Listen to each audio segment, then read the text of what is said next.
The silk thread of the spider is a masterpiece of biological engineering. But in the mythic world, it is a monument to a fall.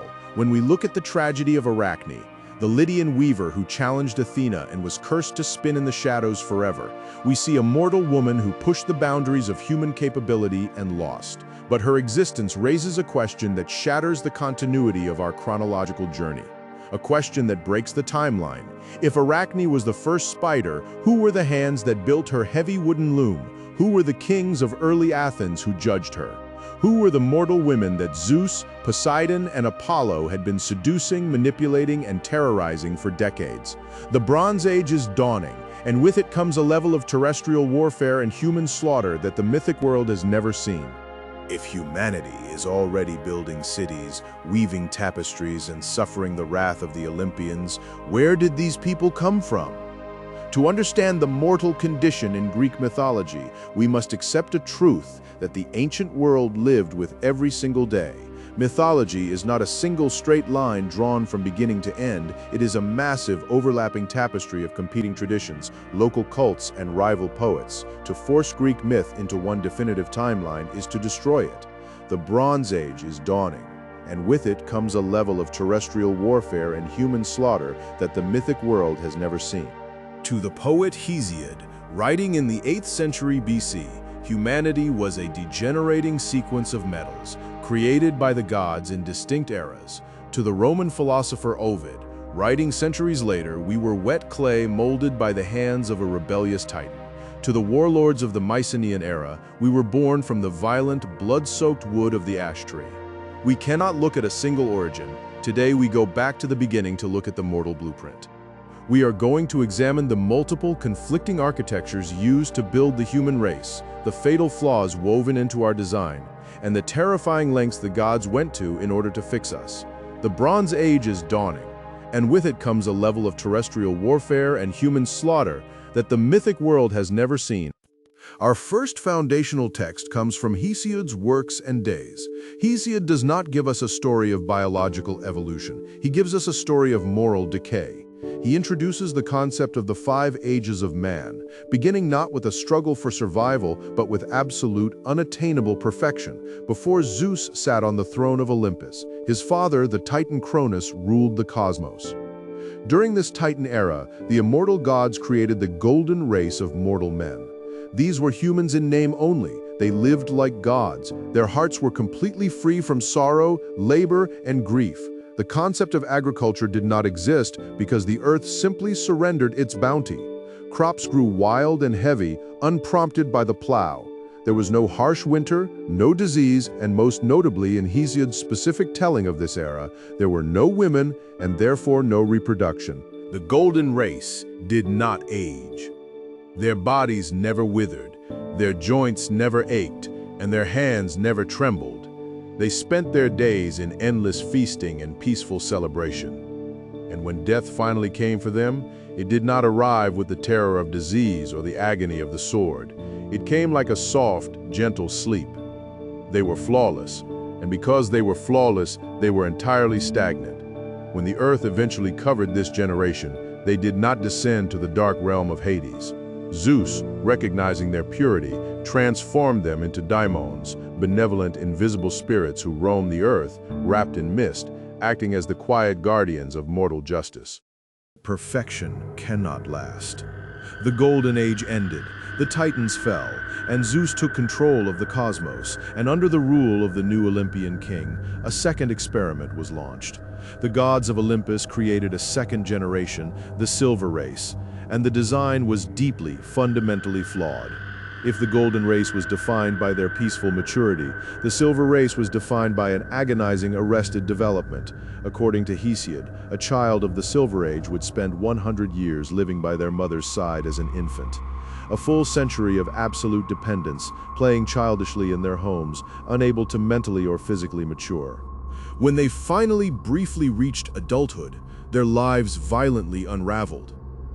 Because they lacked the maturity and wisdom that comes from a natural human lifespan, their adulthood was characterized by sheer, unchecked recklessness.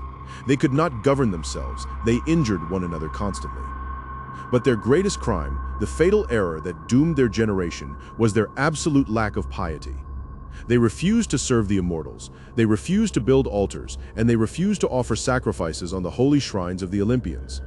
Zeus, the god of order, does not tolerate a vacuum of respect. Disgusted by their arrogance and their refusal to honor the divine hierarchy, Zeus simply buried them. He wiped them off the face of the earth, burying them deep underground, where they became the blessed spirits of the underworld, honored but definitively removed from the board. When we look at the tragedy of Arachne, her suicidal pride, and her refusal to yield to Athena, we are looking at the philosophical successor of the Silver Age, an era of mortals who possessed incredible capabilities but lacked the terrifying reverence required to survive in a world ruled by gods. While Hesiod gives us the sweeping macro-level history of the Middle Ages, other primary sources, like Apollodorus and Ovid, provide a much more intimate mechanical story of our creation. This is the story of intelligent design. This parallel rendition starts after the ashes of the Titanomachy had finally settled. The 10-year cosmic war that tore the universe apart was over, and the old regime was buried in the deepest, blackest pits of Tartarus. Zeus, the son of Kronos, now sat on the undisputed throne of Mount Olympus. And like any new warlord who has just seized power through extreme violence, his early reign was defined by absolute paranoia and uncompromising, totalitarian control. The cosmos was no longer a wild, shifting frontier. It was an empire, and it required order. But down on the surface of the earth, crawling through the mud and hiding in the dark, was a pathetic, shivering anomaly: mankind. According to the primary texts, particularly the works of Aeschylus, Zeus despised early humanity. To the king of the gods, mortals were a useless, noisy nuisance. They were a failed experiment from a bygone era, wandering aimlessly without purpose, language, or logic. They lived in subterranean caves like swarming ants, dying in massive numbers from starvation and cold. Zeus's grand strategy for the earth was simple: wipe them out completely and start fresh with a superior, more obedient race. But one immortal stood between humanity and absolute extinction. His name was Prometheus. His name literally translates to forethought. He was a Titan, but during the Great Cosmic War, his intellect allowed him to see the inevitable victory of the Olympians. He had abandoned his own kind and fought alongside Zeus. Because of this, he was one of the few Titans allowed to walk freely in the halls of the new regime. But Prometheus did not look at humanity with the disgust of the Olympians. When he looked at the mud-covered, shivering mortals, he did not see pests. He saw a canvas. He saw potential. Prometheus stepped into the filth. He became the great architect of the human mind. He taught these shivering cave dwellers the rising and setting of the stars so they could navigate. He gave them the concept of numbers, the architecture of the alphabet, and the memory of history. He taught them to yoke the ox to the plow and to build ships with sails, to cross the dark, unpredictable seas. He was transforming beasts into men. And Zeus was watching. The tension between the benevolent Titan and the paranoid king of Olympus finally shattered at a place called Mecone. As humanity's numbers and capabilities grew, a cosmic summit was called. The gods of Olympus descended to the city of Mecone to establish a formal contract with mankind. The mortals were now organized enough to worship, and Zeus demanded tribute. The exact terms of sacrifice had to be negotiated. When a mortal slaughters an animal in worship, which portion belongs to the eternal gods and which portion remains with the hungry mortals. To give up the best meat meant mass starvation for early humanity. They could not survive if Olympus demanded the lion's share of their hard-earned livestock. Prometheus knew this, and so the Titan of forethought orchestrated the greatest, most audacious deception in the history of the mythic world. He took a massive prize ox and butchered it himself. He divided the carcass into two distinct piles. In the first pile, he gathered all the rich, life-saving meat, the dense muscle, and the nutritious organs, but he took the grotesque, bloody lining of the ox's stomach and wrapped it around the meat. From the outside, it looked vile, it looked like offal and garbage. In the second pile, he took all the useless, bare white bones. He arranged them carefully and then took the thick, glistening, appetizing white fat of the animal and draped it entirely over the bones. It looked rich. It looked like the absolute finest cut of the sacrifice. Prometheus presented the two piles to Zeus. He asked the thunderer to choose the portion that the gods would claim forever. Hesiod tells us that Zeus, deceived by the visual trickery, eagerly reached for the glistening fat. When his immortal hands pulled the fat away, revealing nothing but dry, useless bone, the humiliation was absolute. Prometheus had won the negotiation. From that day forward, the contract was sealed. Mortals would burn the bones and fat on their altars, the fragrant smoke rising to feed the gods, while humanity kept the meat to survive. But you do not humiliate the king of the cosmos in front of his entire court and walk away unpunished. Zeus did not strike Prometheus directly, not yet. The mind of the Olympian king is far more cruel and calculating. He knew exactly what Prometheus loved most, so Zeus aimed his wrath directly at the mortal race. If humanity was going to keep the meat, they would have to eat it raw. With a single divine decree, Zeus stripped the element of fire from the earth. He banished the flame from the ash trees. He extinguished the hearths. He ripped the absolute cornerstone of civilization away from the mortals. The earth plunged into a freezing, terrifying darkness. The impact was immediate and catastrophic. Without fire, the bronze forges went cold.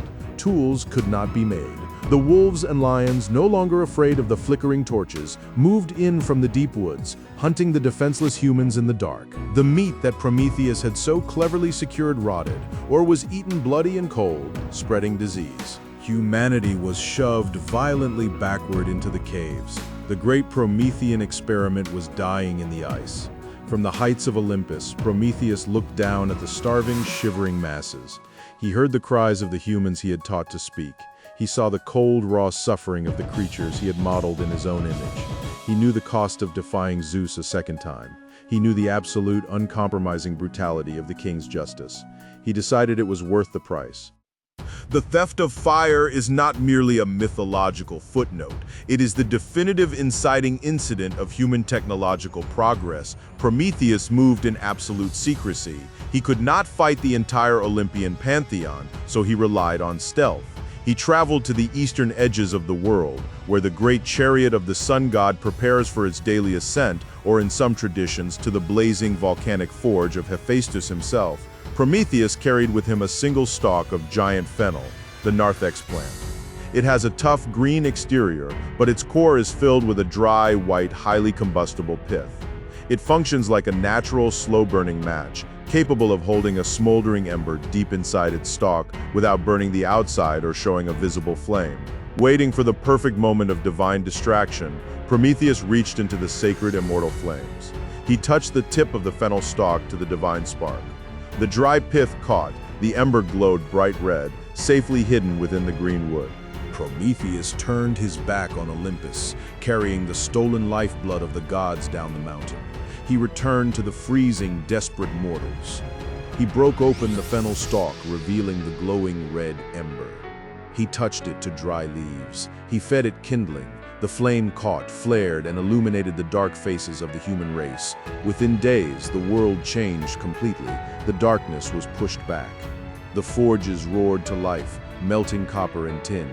Meat was cooked. The night was conquered. The glow of thousands of hearth fires dotted the earth, a massive blazing constellation of mortal defiance, visible all the way from the peak of Mount Olympus. Zeus looked down. He saw the fires, and his wrath was finally irrevocably unleashed. There was no trial.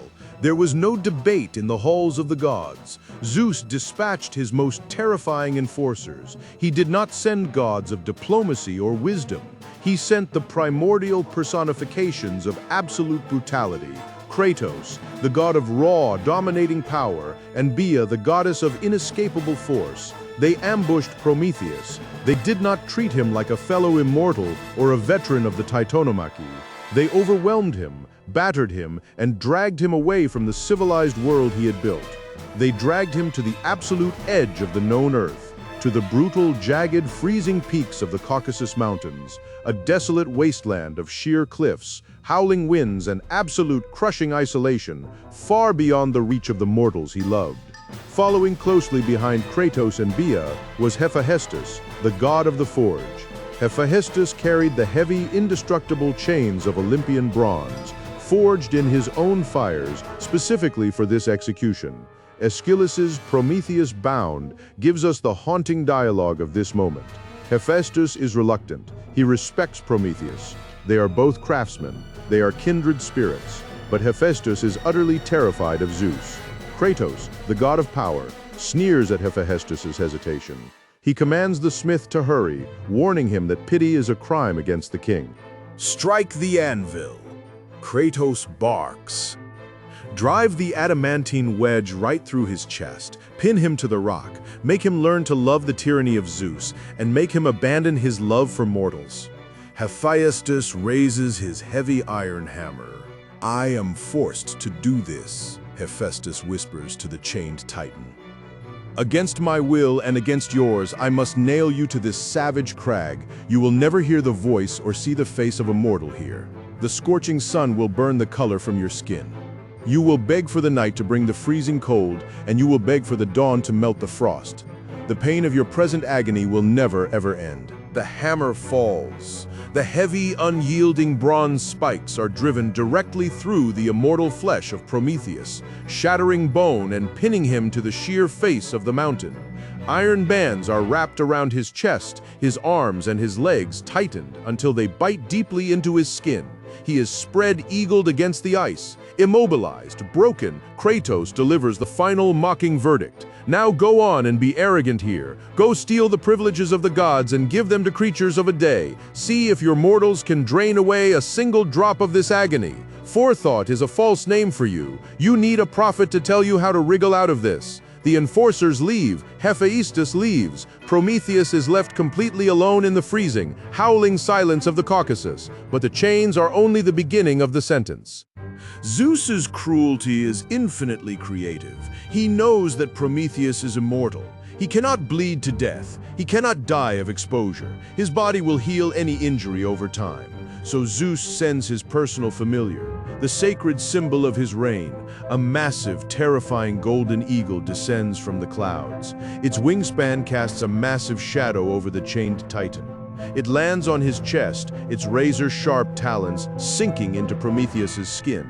The eagle drives its hooked beak into the Titan's side, tearing through muscle and sinew.